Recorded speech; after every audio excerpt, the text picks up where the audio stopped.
ಎಲ್ಲ ಕೆರೆ ಕಟ್ಟೆಗಳು ಕೂಡ ನೀರು ಹೋಗುವಂಥ ಒಂದು ಪುಣ್ಯ ಸ್ಥಳದಲ್ಲಿ ನಮ್ಮ ಶಿಕಾರಿಪುರ ತಾಲೂಕಿನ ಎಲ್ಲ ಸ್ವಾಮೀಜಿಗಳ ಒಂದು ನೇತೃತ್ವದಲ್ಲಿ ಸನ್ಮಾನಿಸಿದ ರೈತ ನಾಯಕರಂಥ ಯಡಿಯೂರಪ್ಪನವರ ಒಂದು ನೇತೃತ್ವದಲ್ಲಿ ಬಾಗಿನವನ್ನು ಅರ್ಪಿಸಿ ಗಂಗೆ ಪೂಜೆನ ಮುಗಿಸ್ಕೊಂಡು ಈ ಒಂದು ಕಾರ್ಯಕ್ರಮವನ್ನು ಈಗ ತಾನೇ ವೇದಿಕೆ ಕಾರ್ಯಕ್ರಮ ಈಗಾಗಲೇ ಶುರುವಾಗಿದೆ ಬಂಧುಗಳೇ.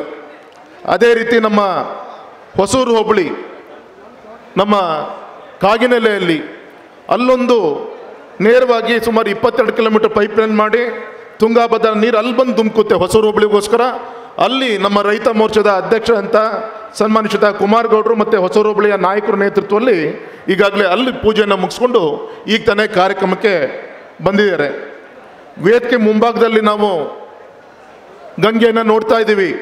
ಎಲ್ಲ ನಮ್ಮ ತಾಯಿಂದರು ತಮ್ಮ ತಮ್ಮ ಊರಿನಲ್ಲಿ ನಿಮ್ಮ ಊರಿನ ಕೆರೆಯ ನೀರು ಈಗೇನು ತುಂಗಾಭದ್ರದಿಂದ ಕೆರೆ ಕಟ್ಟೆಗಳಿಗೆ ನೀರು ತುಂಬಿದೆ, ಅಲ್ಲಿಂದ ಒಂದೊಂದು ಊರಿಂದನೂ ಕೂಡ ಕೊಟ್ಪಣದಲ್ಲಿ ಆ ಗಂಗೆಯನ್ನೇ ತಂದು ಇವತ್ತು ವೇದಿಕೆ ಮುಂಭಾಗದಲ್ಲಿ ಇಟ್ಟು ಇವತ್ತು ಪೂಜೆ ಮಾಡುವಂಥ ಒಂದು ಕೆಲಸ ಆಗಿದೆ.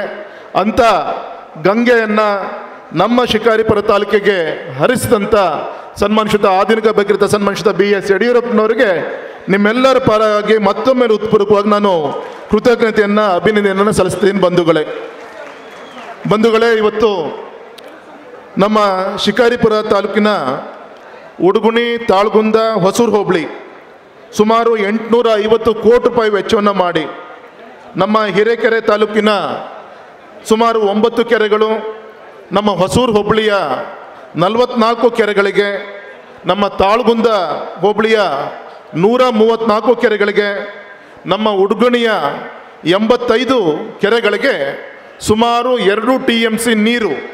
2 TMC ನೀರು ಅಂದರೆ ಅಂಜನಾಪುರ ಜಲಾಶಯದ 2 ಪಟ್ಟು ನೀರು. ಅಷ್ಟು ನೀರನ್ನು ಪಂಪ್ ಮಾಡಿ ನಮ್ಮ ಈ ಒಂದು ಬರಗಾಲದ ಪ್ರದೇಶಕ್ಕೆ ನೀರು ತುಂಬಿಸುವಂಥ ಒಂದು ಯೋಜನೆ ಇವತ್ತು ಅಧಿಕೃತವಾಗಿ ಚಾಲನೆ ಕೊಡುವಂಥ ಒಂದು ಪುಣ್ಯದ ಕಾರ್ಯಕ್ರಮ ನಾವು ಸೇರಿದ್ವಿ.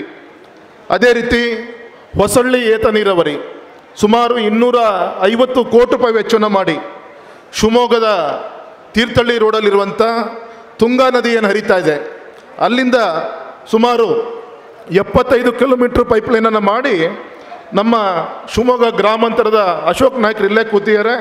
ಹೇಗೋ ಪೈಪ್ಲೈನ್ ಹೋಗ್ತಾ ಇದೆ, ನಮ್ಮ ಗ್ರಾಮಾಂತರದ ರೈತರ ಹೊಲದ ಮೇಲೆ ಪೈಪ್ಲೈನ್ ಹೋಗ್ತಾ ಇದೆ, ನಮಗೂ ಕೂಡ ಸ್ವಲ್ಪ ನೀರನ್ನು ಕೊಟ್ಟು ನಿಮ್ಮೂರಿಗೆ ತೆಗೆದುಕೊಂಡು ಹೋಗಿ ಅಂತೇಳಿ ಯಡಿಯೂರಪ್ಪನವ್ರಿಗೆ ವಿನಂತಿಯನ್ನು ಮಾಡಿದ್ರು.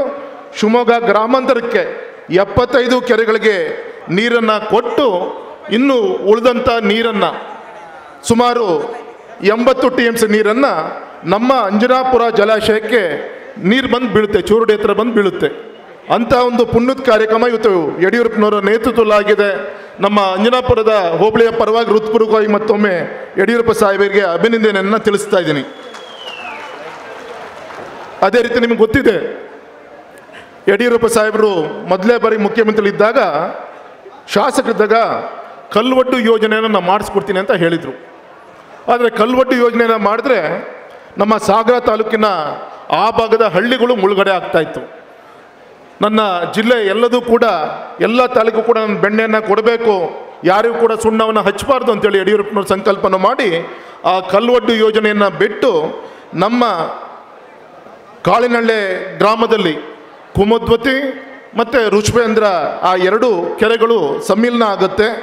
ಆ ಒಂದು ಜಾಗದಲ್ಲಿ ಸುಮಾರು 125 ಕೋಟಿ ರೂಪಾಯಿ ವೆಚ್ಚವನ್ನು ಮಾಡಿ ಶಿಕಾರಿಪುರ ತಾಲೂಕಿನ 25 ಕೆರೆಗಳಿಗೆ, ಸೊರಬ ತಾಲೂಕಿನ 6 ಕೆರೆಗಳಿಗೆ, ಒಟ್ಟು 31 ಗ್ರಾಮಗಳಿಗೆ ಕೆರೆಗಳಿಗೆ ನೀರನ್ನು ಕೂಡ ತುಂಬಿಸಿ ಸುಮಾರು 2,750 ಹೆಕ್ಟೇರ್ ಪ್ರದೇಶಗಳ ವಿಸ್ತೀರ್ಣ ಸುಮಾರು 7,500 ಎಕರೆಗೆ ನೀರನ್ನು ಕೊಟ್ಟು ನಮ್ಮ ಸೊರಬ ತಾಲೂಕಿನ ಸುಮಾರು 500 ಹೆಕ್ಟೇರ್ ಪ್ರದೇಶಕ್ಕೆ ನೀರು ಕೊಡುವಂಥ ಈ ಒಂದು ಯೋಜನೆ. ಈ ಯೋಜನೆಯನ್ನು ಈಗಾಗಲೇ ಇನ್ನೊಂದು 2-3 ತಿಂಗಳಲ್ಲಿ ಸಂಪೂರ್ಣ ಮಾಡುವಂಥ ಕೆಲಸ ಆಗುತ್ತೆ ಅಂತೇಳಿ ಈ ಸಂದರ್ಭದಲ್ಲಿ ತಮ್ಮ ಗಮನಕ್ಕೆ ತರ್ತೇನೆ ಬಂಧುಗಳೇ.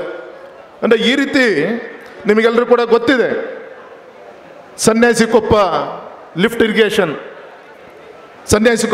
ಇರಿಗೇಷನ್ ನಮ್ಮ ಹೊಸೂರು ಹೋಬಳಿಯ ಭಾಗದ ನೀರಾವರಿ ಕೆಲಸಗಳು ಆಗ್ತಾ ಇದೆ. ಸುಮಾರು 22 ಕೋಟಿ ರೂಪಾಯಿ ವೆಚ್ಚವನ್ನು ಮಾಡಿ ಕಾಂಕ್ರೀಟ್ ಲೈನಿಂಗನ್ನು ಮಾಡಿ ಎಲ್ಲೆಲ್ಲಿ ಕಾಲುವೆಗಳು ಕುಸಿತಾ ಇತ್ತು, ಅಲ್ಲೆಲ್ಲ ಕಾಂಕ್ರೀಟ್ ಬಾಕ್ಸ್ಗಳನ್ನು ಮಾಡಿ ಈಗಾಗಲೇ ಕೆಲಸವನ್ನು ನಿರ್ವಹಣೆ ಮಾಡುವಂಥ ಕೆಲಸ ಆಗ್ತಾ ಇದೆ ಅಂಥೇಳಿ ಈ ಸಂದರ್ಭದಲ್ಲಿ ನಿಮಗೆ ಗಮನಕ್ಕೆ ತರ್ತಾ ಇದ್ದೀನಿ ಬಂಧುಗಳೇ.